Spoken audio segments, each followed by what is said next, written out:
Les partis politiques ne cessent d'exiger la transparence dans le mode de fonctionnement de la CENI en cette veille de la future élection présidentielle, mais l'amélioration du cadre électoral attend les travaux de la commission interministérielle, souligne la CENI.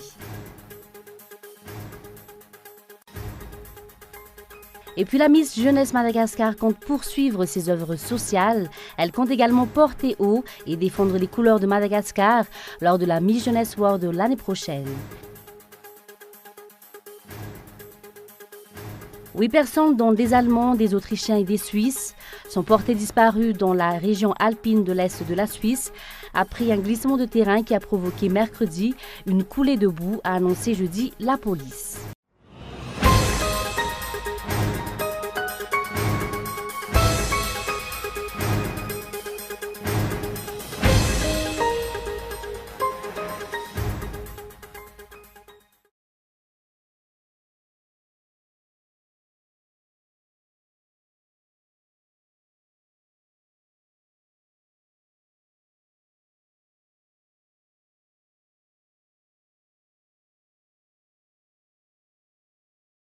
Bonsoir à tous et merci d'être avec nous dans ce journal. La page politique pour commencer, les partis politiques ne cessent d'exiger la transparence dans le mode de fonctionnement de la CENI en cette veille de la future élection présidentielle, mais l'amélioration du cadre électoral attend les travaux de la commission interministérielle, souligne la CENI. Cette dernière assure qu'un cadre de concertation se tiendra incessamment. Andra Arson. Les partis politiques ne cessent d'émettre leurs doutes quant au mode de fonctionnement de la CENI. Ils ne cessent d'exiger la transparence de la part de cette structure en charge de l'organisation des élections. C'est le cas par exemple du parti Mapar. Ny olana eto amin'ny firenena dia ny tsy fifampitokisana intsony. Izany hoe eo amin'ny fitondrana sy ny vahoaka hoentina. Le problème, c'est que la confiance entre gouvernants et gouvernés est rompue. La CENI a été mise en place pour qu'elle soit indépendante. Cette structure doit donc tout faire pour conquérir cette confiance et prouver qu'elle est indépendante. Miezaka nareo mba tsy hanaonao foana ary ampiseho ny fitokisan'ny malagasy anareo. Pour sa part, la CENI a affirmé qu'un cadre de concertation aura lieu incessamment afin d'expliquer aux partis politiques et aux organisations de la société civile ce qui doit faire l'objet d'explications. No heverina fa mila fanomanana bebe kokoa voalohany indrindra satria zava-dehibe tokoa ny fametrahana an'izany ataoko hoe rafitra ifampitondrana. Face aux doléances des organisations de la société civile et des partis politiques, la CENI a décidé d'organiser une rencontre avec tous ses partenaires pour partager les informations et effacer les doutes de tout un chacun. Ce cadre de concertation aura lieu incessamment. Face aux nombreuses critiques dont elle fait l'objet, la CENI lance un appel à ses partenaires pour assurer le bon déroulement du processus électoral. Elle a également souligné que les organisations de la société civile et les partis politiques peuvent convoquer un cadre de concertation dans le cas où de nombreux points noirs persistent sur le processus électoral. Toujours dans ce contexte, les organisations de la société civile à Madagascar sont encore fragiles. C'est ce que l'on peut dire de la journée dédiée au OSC. Ce jour, dont une exposition a eu lieu au parvis de l'hôtel de ville Analakeli, elle occupe pourtant une place importante pour le développement du pays. Muramanch. Les organisations de la société civile se comptent par centaines actuellement à Madagascar. La plupart d'entre eux se spécialisent dans l'éducation, l'environnement, les droits de l'homme et l'état de droit, ainsi que la corruption. Les OSC occupent donc une place importante dans le suivi et le contrôle des actions du pouvoir exécutif. Elles font également office de relais de transmission des doléances de la population auprès du pouvoir législatif. Les sociétés civiles sont une force de proposition, une force de pression. Elles ne sont pas des contre-pouvoirs, mais travaillent avec l'administration pour défendre les intérêts de la majorité. Elles contrôlent également les actions des dirigeants, avancent des recommandations et font des plaidoyers.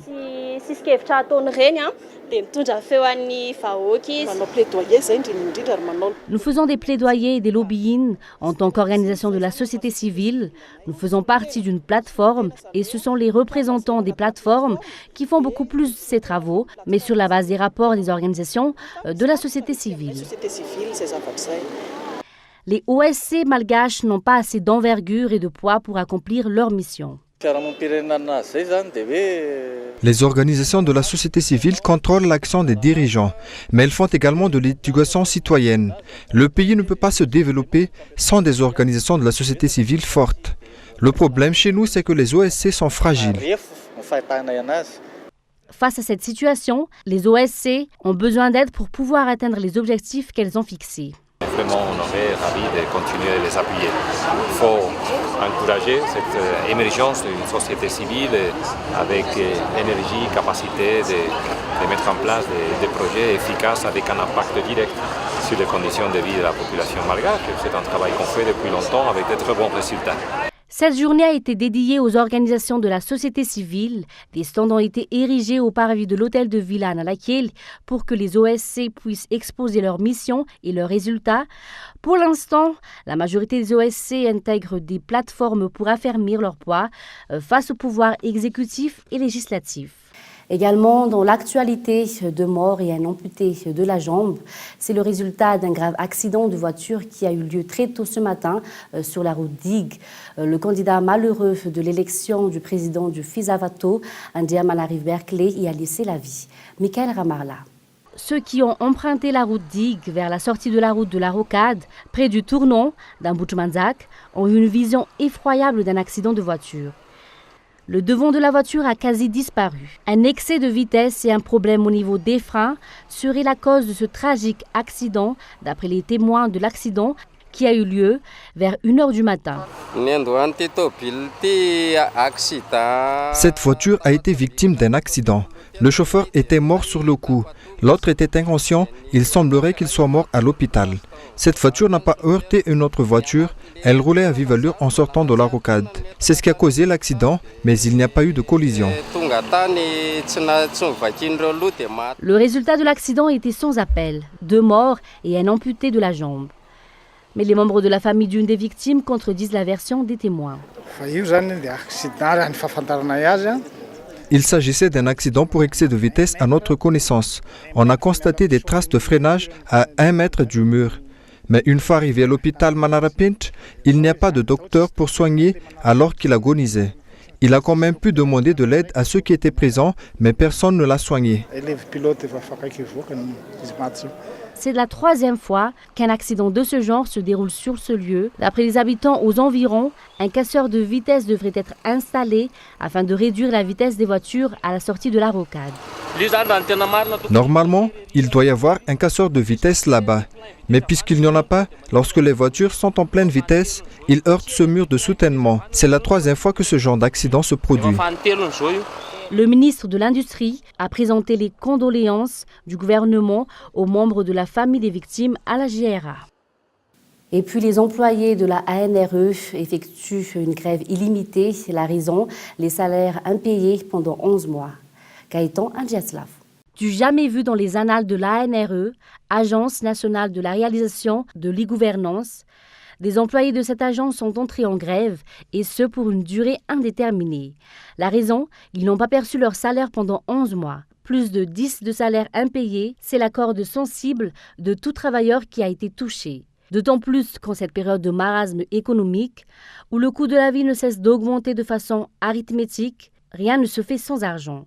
Le loyer, les factures d'eau et d'électricité, la nourriture et tant d'autres, les employés n'ont plus eu le choix que de crier tout haut leur mécontentement.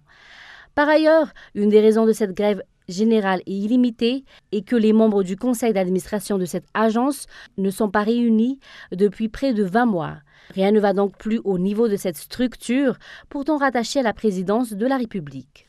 D'après les explications du directeur général de cette agence, Brian Indianirin, il est aussi concerné par ce salaire impayé, une façon pour celui-ci de se défendre qu'il est sur un même pied d'égalité avec les employés. De plus, il a affirmé que des solutions ont été recherchées, mais que la résolution du problème ne se situe plus à son niveau. Où se trouve donc le blocage ?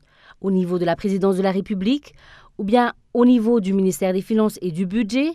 La question qui se pose notamment pour les employés victimes est quand est-ce que le nœud gordien va se dénouer ? Quand est-ce qu'ils vont recevoir leur salaire ? Y aura-t-il des rappels ou une quelconque indemnisation ? La Miss Jeunesse Madagascar compte poursuivre ses œuvres sociales. Elle compte également porter haut et défendre les couleurs de Madagascar lors de Miss Jeunesse World l'année prochaine. C'est ce qui ressort de la conférence de presse ce jour qui s'est déroulée au Majorel à Matnakang. Narinja Andiamayev. Après l'élection de Miss Jeunesse Madagascar, Daniela Razafmalé, toute l'équipe de Miss Jeunesse, a déjà entamé des œuvres sociales. C'était le cas hier lors de la visite du centre Yavuk à Mbujatim. D'après les explications de la présidente fondatrice de Miss Jeunesse France, il faut multiplier les actions de ce genre afin de venir en aide aux démunis. On a remis des dons en tant que comité international à des enfants pour leur scolarité. Et il est vrai qu'il y a eu un moment de complicité entre les Miss, le comité, et c'était vraiment super. Et on a vraiment aimé cette œuvre hier, et on compte continuer à travers plusieurs pays, à travers la France également. Et nous allons mettre en place donc, tout un programme pour récolter tout au long de l'année des dons et ainsi revenir l'année prochaine pour pouvoir essayer d'aller dans plusieurs orphelinats. Pour sa part, Miss Jeunesse Madagascar a donné l'assurance qu'elle va porter haut et défendre les couleurs de Madagascar lors de la Miss Jeunesse World.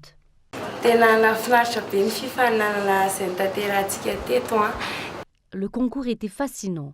Je suis élue Miss Jeunesse Madagascar et je vais représenter Madagascar lors du concours Miss Jeunesse World. Je suis vraiment heureuse et j'ai hâte d'y participer. Miss Jeunesse World a fait part de son satisfaction quant au déroulement du concours Miss Jeunesse Madagascar. Plus encore, elle espère que le concours Miss Jeunesse World aura lieu vers la fin de l'année 2018, se déroulera dans sa ville natale, Bordeaux. Ils sont plus beaux les uns que les autres, c'était vraiment super. Donc maintenant, avec la nouvelle Miss, c'est vrai, comme l'a dit Priscilla, on a pu partager un moment à l'orphelinat. Donc ça m'a fait vraiment plaisir, ça m'a vraiment touchée de rencontrer les enfants et j'espère vraiment réitérer l'expérience plusieurs fois, c'était vraiment formidable. Et bien sûr, ça sera avec un grand plaisir d'accueillir Daniela en France lors de l'élection Miss Jeunesse France cette année. Organiser l'élection Miss Jeunesse World dans cette même ville, puisque c'est ma ville où j'habite, où j'effectue mes études, mon quotidien, donc ça me toucherait. L'organisatrice de Miss Jeunesse Madagascar a assuré que de nombreuses actions sociales sont au programme de Miss Jeunesse Madagascar. Ny programme zany tsy afanatanterahana ireo tetikasa izay natolotra na Rosy ny Daniela. Miss Jeunesse Madagascar a avancé divers projets lors de la finale. Avec le comité, on va réaliser ces projets. Il est à noter que, outre la bourse d'études pendant 3 ans qu'elle a obtenue, Miss Jeunesse Madagascar est l'invitée d'honneur du concours Miss Jeunesse France qui aura lieu vers le mois de mars 2018. Vers la fin de l'année 2018, elle participera au concours Miss Jeunesse World. Passons maintenant à l'actualité internationale. 8 personnes, dont des Allemands, des Autrichiens et des Suisses, sont portées disparues dans la région alpine de l'Est de la Suisse après un glissement de terrain qui a provoqué mercredi une coulée de boue, a annoncé jeudi la police. Les détails en images dans ce reportage de France 24.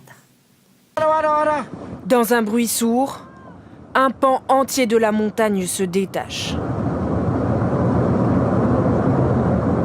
Puis une immense coulée de boue et de roches emporte tout sur son passage. En contrebas, le village de Bondo est rapidement enseveli. Par endroits, la boue atteint 1,50 m de hauteur. Les portes des maisons sont bloquées. Dès les premiers éboulements, une centaine d'habitants a été évacuée. Mais 8 personnes sont toujours portées disparues, des Suisses, des Allemands et des Autrichiens, restés sur place. Le massif concerné, c'est le Val Bondasca. Il se situe sur la route qui mène à la station de ski de Saint-Moritz, à la frontière entre la Suisse et l'Italie. Une route qui a cédé hier, sous le poids de la boue. L'axe est aujourd'hui fermé, complètement enseveli. En tout, 12 bâtiments ont été endommagés, un pont s'est écroulé. La zone montagneuse était placée sous surveillance des géologues. Des secousses sismiques y avaient déjà été enregistrées en 2011 et en 2012. Et puis enfin, un concert a été annulé mercredi soir à Rotterdam, dans l'ouest des Pays-Bas, en raison d'une menace terroriste. Des bouteilles de gaz ont été découvertes dans une camionnette à proximité de la salle de spectacle. France 24. Les autorités néerlandaises n'ont voulu prendre aucun risque. Alertés par leurs homologues espagnols, ils ont immédiatement évacué la zone, ainsi que la salle de concert. Le groupe rock californien Alalas devait se produire en début de soirée dans ce quartier situé au sud-est de Rotterdam. Le concert devait avoir lieu ici, derrière moi, au Massilo. Maintenant, c'est vide. J'ai eu très peur. Vous croyez que ce genre de choses se passe loin de chez vous, mais d'un seul coup, cela se rapproche beaucoup. Rapidement après l'alerte, la police annonce avoir découvert une camionnette immatriculée en Espagne, avec à son bord plusieurs bouteilles de gaz. Son conducteur est arrêté dans la foulée. Il est toujours interrogé ce jeudi. Nous ne pouvons pas encore dire si les bouteilles de gaz sont en lien avec la menace. Aucun lien n'a encore été établi. La police examine le véhicule pour en savoir plus. Une enquête est actuellement en cours. Une deuxième personne est en garde à vue, un jeune homme de 22 ans, arrêté ce jeudi après une perquisition à son domicile dans le sud des Pays-Bas.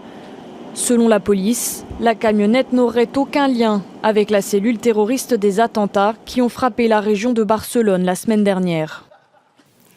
Un bref rappel des titres pour clore ce journal. Les partis politiques ne cessent d'exiger la transparence dans le mode de fonctionnement de la CENI en cette veille de la future élection présidentielle. Mais l'amélioration du cadre électoral attend les travaux de la commission interministérielle, souligne la CENI. Et puis, la Miss Jeunesse Madagascar compte poursuivre ses œuvres sociales. Elle compte également porter haut et défendre les couleurs de Madagascar lors de Miss Jeunesse World de l'année prochaine. Et enfin, 8 personnes, dont des Allemands, des Autrichiens et des Suisses, sont portées disparues dans la région alpine de l'Est de la Suisse. Après un glissement de terrain qui a provoqué mercredi une coulée de boue, a annoncé jeudi la police. Et c'est la fin de ce journal. Merci de votre fidélité. Bonne soirée à tous sur Cool TV et au revoir.